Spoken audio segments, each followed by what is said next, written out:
Hi నమస్తే, నేను తూర్పు శ్రీనివాస్. ఇది ఆసిఫాబాద్లో దసరా పండుగ చాలా ఘనంగా అయితే జరుపుకుంటారు. ఇది రావణాసురుడి పేద బొమ్మలు అయితే ఇక్కడ ఏర్పాటు చేస్తారు. తర్వాత ఊళ్ళో వాళ్ళందరూ పెద్దలు చిన్నలు ఊరు పెద్దలు అందరూ కలిసి కలిసికట్టుగా వచ్చి గ్రౌండ్కి అయితే వస్తారు. వచ్చి ఈ పండుగ అయితే ఘనంగా జరుపుకుంటారు.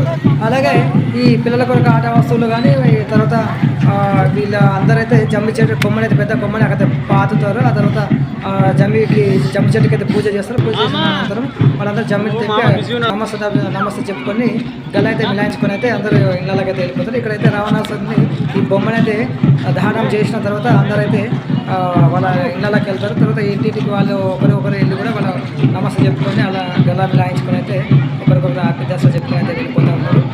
ఈ హస్నాబాద్ పెద్ద గ్రౌండ్ 5-6 ఎకరాలు అయితే ఈ జెడ్పీహెచ్ఎస్ హై స్కూల్ అయితే ఉంది. ఈ స్కూల్లోనే ఇదైతే ఏర్పాటు చేశారు. ఇక్కడ చూడొచ్చు రావణాసురుని బొమ్మని అయితే దహనం చూడండి. ఇక్కడ టపాకాయలు అయితే ఒకేసారి మండింది. ఇక్కడ ఈ టపాకాయల సైడ్లో కూడా టపాకాయలు కలిసారు. ఆ తర్వాత ఇక్కడ కూడా రావణాసురుని మొత్తం టపాకాయలు పెట్టేసారు. పట్టపక్కలు అయితే ఇక్కడ కాల్ చేశారు. అంటే చాలా ఎత్తులు అయితే ఇది పేద వినాయకుడి మాదిరిగానే ఏర్పాటు చేశారు. ఈ దహనం సూపర్ ఉంది. స్పెషల్గా నిజంగానే రావణాసురుని రియల్గా ఇప్పుడే చంపుతున్నారు అన్నట్టు ఉంది. ఆ తర్వాత అందరూ ఎవరు